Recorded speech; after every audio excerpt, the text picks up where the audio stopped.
Hello नमस्कार, जय हिंद दोस्तों। सीमा स्टडी के यूट्यूब चैनल पर आपका एक बार फिर से बहुत बहुत स्वागत है।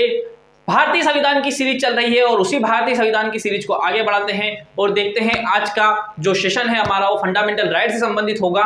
क्योंकि हम पहले भाग 1 और भाग 2 पढ़ चुके हैं, जिसके अंदर हमने भाग 1 में भारतीय राज्य और उसके भारत संघ और उसके राज्य क्षेत्र के बारे में देखा। भाग 2 में हमने देखा था भारत की नागरिकता के बारे में देखा था और भाग 3 हम फंडामेंटल राइट यानी मौलिक अधिकारों के बारे में देख रहे थे, जिसके अंतर्गत भी हम आर्टिकल 14 से लेकर आर्टिकल 18 समानता का अधिकार देख चुके हैं। आर्टिकल 19 से लेकर आर्टिकल 22 अपने स्वतंत्रता का अधिकार देखा। फिर 23-24 में हमने शोषण के विरुद्ध अधिकार देखा और अब हम देखेंगे धार्मिक स्वतंत्रता का अधिकार। तो धार्मिक स्वतंत्रता के अधिकार के अंतर्गत आर्टिकल 23 से आर्टिकल 25 से लेकर आर्टिकल 28 तक अपने को धार्मिक स्वतंत्रता का अधिकार दिया गया है। चूंकि भारत एक पंथ निरपेक्ष धर्मनिरपेक्ष देश है, भारतीय सरकार का या भारत के शासन का या भारत का किसी भी प्रकार का कोई धर्म नहीं है, लेकिन भारतीय लोगों का धर्म हो सकता है।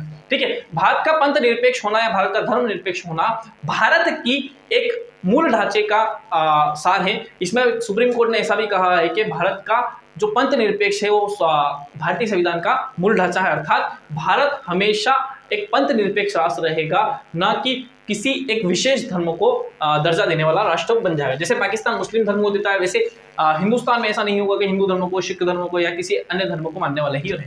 ठीक है, इसी प्रकार से आर्टिकल 25 से लेकर आर्टिकल 28 तक जो आपके आर्टिकल है उसमें आपने देखने की कोशिश करते हैं। आर्टिकल 25 क्या बोलता है? किसी भी धर्म को अबाध्य रूप से मानना, मतलब किसी भी धर्म को आप मान सकते हैं। क्या कर सकते हैं? किसी भी धर्म को आप मान सकते हैं अबाध्य रूप से, मतलब किसी के बाउंडेशन में आकर आप नहीं मानेंगे, ऐसा नहीं किया जा सकता।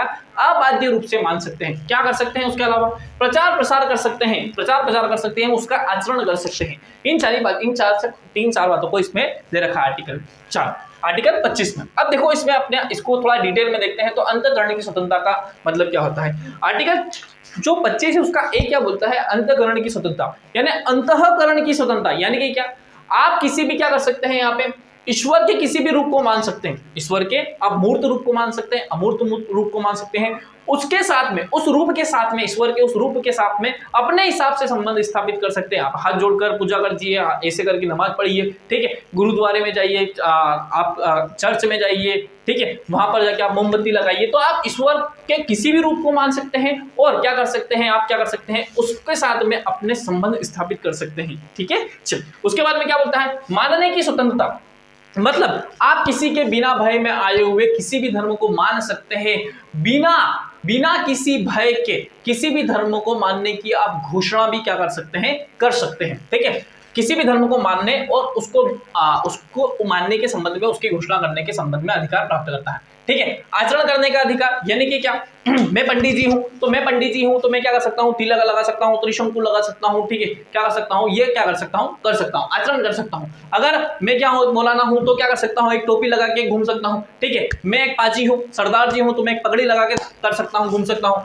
कोई पंडित जी है तो क्या कर सकते हैं? जनोई डाल के घूम सकते हैं। ठीक है, उसी प्रकार कोई महिला है तो वो क्या कर सकती है? महिला क्या कर सकती है?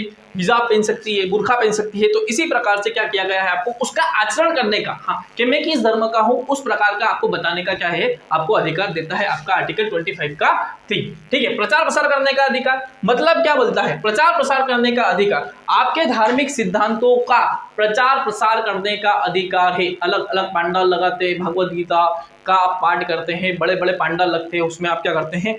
प्रचार प्रसार कर रहे हैं। आप कोई उत्सव आ रहा है, रामनवमी आ रही है, रैली निकाल रहे हैं, प्रचार प्रसार कर रहे हैं। हनुमान जयंती पे रैली निकाल रहे हैं, प्रचार प्रसार कर रहे हैं। कृष्ण जन्माष्टमी में मटकी लगा रहे हैं, टांग रहे हैं, फोड़ रहे हैं, तो क्या कर रहे हैं? उसका प्रचार प्रसार कर रहे हैं, उसके धार्मिक सिद्धांतों को क्या कर रहे हैं, आप कर रहे हैं, प्रचार प्रसारित कर रहे हैं। लेकिन क्या बोलता है ये? अवैध रूप से या फिर जोर जबरदस्ती से या किसी प्रकार का लालच देकर आपने किसी का धर्म परिवर्तित करवाया है तो विधि के विरुद्ध होगा। जबरन धर्म परिवर्तन क्या होगा? विधि के विरुद्ध होगा। आप किसी प्रकार का किसी व्यक्ति को लालच देके या जबरदस्ती तरीके से किसी व्यक्ति का आप क्या नहीं करवा सकते हैं? धर्म को परिवर्तित नहीं करवा सकते हैं। ठीक है, चलिए उसके अलावा कुछ इन सारी चीजों पर, चारों चीजों पर क्या कर सकते हैं? कुछ प्रतिबंध लगाया जा सकता है, युक्तियुक्त रूप से क्या कर सकते हैं? प्रतिबंध लगा सकते हैं। नैतिकता के आधार पर लगाया जा सकता है, सार्वजनिक व्यवस्था के आधार पर लगाया जा सकता है। जैसे कि आप क्या कर रहे हैं, रोड पे ही बैठ गए हैं या फिर रोड पे आपने ऐसा कुछ तान दिया है, धार्मिक रूप से कुछ तान दिया है, ठीक है, जिससे क्या हो रहा है? ट्रैफिक हो रहा है, क्या हो रहा है? ट्रैफिक में समस्या आ रही है, कुछ स्वास्थ्य इशू है, जैसे कि कोरोना पेंडेमिक में दौरान आप चाहते हैं क्या कर ले, बड़े बड़े पंडाल लगा के कथाओं का आयोजन कर ले, तो उस समय कोरोना कोरोना पेंडेमिक था तो उस समय आप नहीं कर सकते हैं, तो स्वास्थ्य कारणों से भी क्या कर सकते हैं, ऐसा नहीं किया जा सकता है। तो इन आधारों पर कुछ प्रतिबंध लगाए जा सकते हैं, कुछ रिस्ट्रिक्शन लगाए जा सकते हैं इन चारों चीजों पर, ठीक है। उसके अलावा यही आर्टिकल क्या बोलता है, 25 आर्टिकल 25 का एक क्लोज ये बोलता है कि जो सिख लोग हैं वो सिख क्या कर सकते हैं, उन सिखों को एक कृपाण लेके चलना, कृपाण धारण करना, इतनी छोटी सी तलवार आती है, वो छोटी सी तलवार को धारण करना या बड़ी तलवार को धारण करना और उसको अपने साथ में लेकर चलना क्या है, माना जाएगा सिख धर्म का अंग माना गया है, ठीक है। ये माना गया है, ये इसका आर्टिकल 25 के एक क्लोज में लिख दिया गया है, ठीक है। उसके अलावा क्या बोला गया, बौद्ध, जैन और सिख इन्हों तीनों को हिंदू धर्म के अंदर काउंट किया जाएगा, ये भी इसमें बोल दिया है, जिसमें आर्टिकल 25 के एक क्लोज में बोल दिया है, ठीक है। इस प्रकार से अंतःकरण की स्वतंत्रता है, ठीक है, मानने की स्वतंत्रता है, ठीक है। उसके बाद में आचरण करने की स्वतंत्रता और प्रचार प्रसार करने की स्वतंत्रता देता है आपका आर्टिकल 25। ये व्यक्तिगत स्वतंत्रताओं की बात करता है, लेकिन आर्टिकल जो 26 है वो सामुदायिक या समूह की स्वतंत्रता की बात करता है। तो आर्टिकल 26 क्या बोलते हैं, आर्टिकल 26 ये बोलता है धार्मिक कार्यों के प्रबंध की स्वतंत्रता, यानी कि क्या प्रबंध किसका करोगे, स्वयं का तो नहीं करोगे, मतलब कुछ लोग मिलके बनेंगे, कुछ मंदिर बनाएंगे, संगठन संघ बनाएंगे, तभी जाके आप प्रबंध कर सकते हैं। तो क्या हो रहा है साहब भाई साहब, तो आप क्या कर रहे हैं यहाँ पे प्रबंध करने की स्वतंत्रता दी है, जो धार्मिक कार्य है उनकी प्रबंध करने की स्वतंत्रता दी है।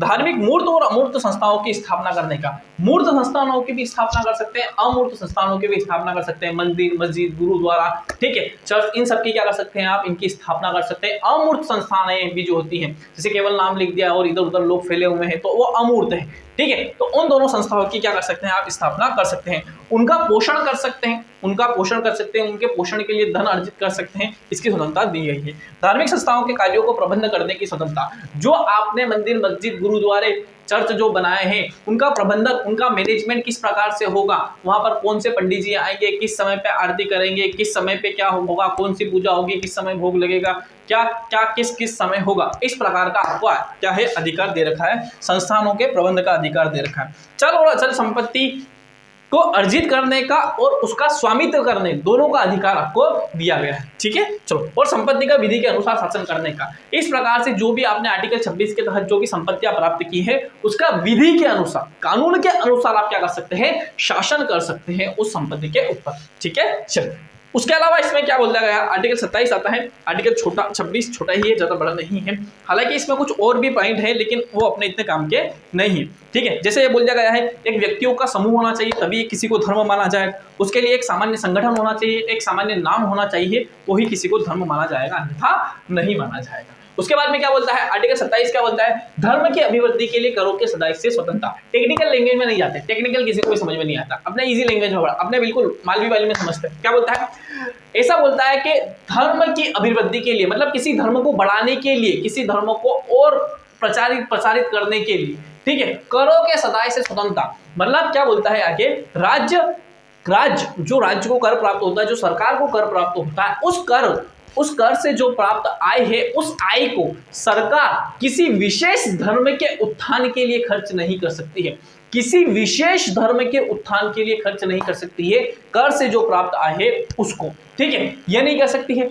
लेकिन और ना ही उन पे टैक्स लगा सकती है, किसी विशेष धर्म से प्राप्त जो आय हो रही है उस पे टैक्स नहीं लगाई, ठीक है, सरकार नहीं लगा सकती है, और शुल्क जरूर लगा सकती है। अब टैक्स और शुल्क में अंतर क्या होता है, तो टैक्स क्या होता है कि टैक्स देते हैं तो आपको कोई डायरेक्ट सुविधाएं नहीं मिलती है, मतलब जैसे आपने टैक्स दिया है, मान लो इनकम टैक्स दिया है, जीएसटी दिया, कुछ भी दिया, तो आपको कुछ भी डायरेक्टली फैसिलिटीज नहीं मिलेगी। लेकिन आप शुल्क दे रहे हैं, आप फीस दे रहे हैं, तो आपको क्या मिलेगी, आपको डायरेक्ट फैसिलिटीज मिलेगी। जैसे कि आपने क्या किया कि आप कहीं पे कोचिंग क्लास पे पढ़ने जा रहे हैं, तो आप वहां से शिक्षा ग्रहण कर रहे हैं, तो शिक्षा ग्रहण कर रहे हैं तो आपको डायरेक्ट वहां पे कुछ ना कुछ फैसिलिटीज मिल रही है, ठीक है, इसके लिए आपको फीस देनी पड़ेगी, और आप फीस दे और आपको कुछ भी फैसिलिटीज नहीं मिले तो उसको एक तरह का टैक्स मान लेंगे अपने, ठीक है। जैसे आप इनकम टैक्स भरते हो, जीएसटी वगैरह भरते हो, तो उससे आपको डायरेक्ट कोई भी सुविधा नहीं मिलती है कि खुराना जी या शर्मा जी इतना टैक्स दे रहे हैं तो इनको कुछ स्पेसिफिक सुविधा दे दे, ऐसा कुछ भी नहीं होता है।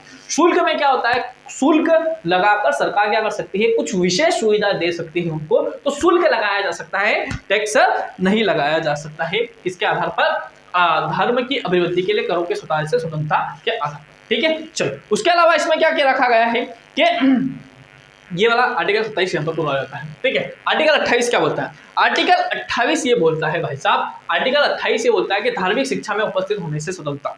मतलब कि क्या? धार्मिक शिक्षा में उपस्थित होने से स्वतंत्रता का क्या अभिप्राय है सर? तो इसका अभिप्राय ये होता है कि राज्य द्वारा पूर्णतः पोषित, अगर पूरी सरकारी गवर्नमेंट स्कूल है, सरकारी कॉलेज है, तो उसमें क्या नहीं कर सकता है? धर्म की शिक्षा नहीं दी जा सकती भाई साहब, धर्म की शिक्षा नहीं दी जाएगी। मतलब राज्य द्वारा पूर्णतः पोषित किसी भी शिक्षण संस्थान में धर्म की शिक्षा नहीं दी जाएगी। लेकिन क्या होगा अगर राज्य द्वारा पूर्णतः पोषित नहीं है, केवल राज्य द्वारा क्या कर रहा है, वहां पे शासन किया जा रहा है, राज्य द्वारा प्रशासित है वो, लेकिन किसी अन्य न्यास द्वारा स्थापित है, किसी अन्य न्यास के द्वारा स्थापित है, किसी धार्मिक संस्थान के द्वारा स्थापित है शिक्षण संस्थान में, तो वहां पर धर्म की शिक्षा दी जा सकती है। वहां पे क्या की जा सकती है? धर्म की शिक्षा दी जा सकती है। लेकिन अब क्या बात कर रहे हैं कि जो धर्म की शिक्षा लेना या नहीं लेना, इसके लिए स्वतंत्रता दी गई है कि धार्मिक शिक्षा में उपस्थित होने से स्वतंत्रता है। तो जिस भी शिक्षण संस्थान में धर्म की शिक्षा दे रही है, तो आपकी इच्छा होती है तो आप उस धर्म की शिक्षा को लीजिए, और आपकी इच्छा नहीं है तो आप नहीं लीजिए। मतलब जो मैच्योर हो जाएंगे, जो 18 साल से ज्यादा के बच्चे जो हो जाएंगे, उनके पेरेंट्स की अनुमति की आवश्यकता होगी वहां पे, और जो 18 साल से ज्यादा के बच्चे हैं, जो मैच्योर हो चुके हैं, जो बालिग हो चुके हैं, उनकी खुद की अनुमति के आधार पर उनको धर्म की शिक्षा दी जा सकती है, अन्यथा नहीं दी जाएगी। अब देखो 4 तरह के शिक्षण संस्थान होते हैं। एक तो पूर्णतः राज्य द्वारा पोषित, मतलब पूरी तरीके से गवर्नमेंट है, वहां पे सरकारी टीचर है, सरकारी फैसिलिटीज है, सरकारी बिल्डिंग है, सरकारी ग्राउंड है, सारी चीजें सरकारी। तो भाई साहब वहां पर किसी भी प्रकार की धर्म की शिक्षा नहीं दी जाएगी, पूर्णतः प्रतिबंधित है इस प्रकार। ठीक है, पूर्णतः देखो, पूर्णतः राज्य द्वारा पोषित है तो पूर्णतः प्रतिबंधित है। अगला क्या बोलता है? राज्य द्वारा संचालित, राज्य सरकार के द्वारा, राज्यों के द्वारा, राज्य मतलब केंद्र सरकार या राज्य सरकार या स्थानीय सरकार, इनके द्वारा क्या किया जा रहा है? संचालित किया जा रहा है।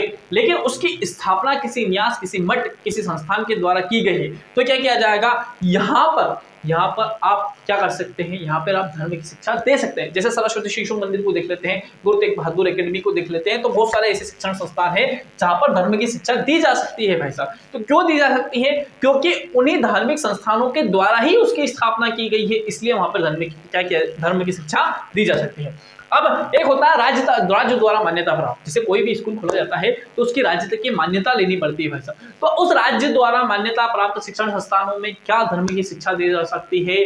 तो ये आपकी इच्छा के ऊपर निर्भर करता है कि आपकी इच्छा हो तो लीजिए, अगर आपकी इच्छा हो तो नहीं लीजिए। ठीक है, उसके अलावा राज्य द्वारा वित्त एवं सहायता प्राप्त, मतलब राज्य के द्वारा कुछ मात्रा में वित्त या सहायता उपलब्ध करवाया जा रहे हैं कुछ शिक्षण संस्थानों को, तो वहां पे भी क्या किया जा सकता है? ऐच्छिक रूप से आप शिक्षा लेना चाहे तो ले सकते हैं, नहीं लेना चाहे तो नहीं भी ले सकते हैं। ठीक है, ये आर्टिकल 25 से लेकर आर्टिकल 25, 26, 27, 28, ये आपके जो 4 आर्टिकल हैं, ये चारों आर्टिकल आपकी धार्मिक शिक्षा के, धार्मिक स्वतंत्रता के अधिकार के अंतर्गत आते हैं। इसके बाद में आपका जो आ जाएगा, ठीक है, इसके बाद में जो अल्पसंख्यक या संस्कृति और शिक्षा का अधिकार आ जाएगा, संस्कृति और शिक्षा का अधिकार हो जाएगा, और लास्ट में आप संवैधानिक उपचारों का अधिकार आ जाएगा।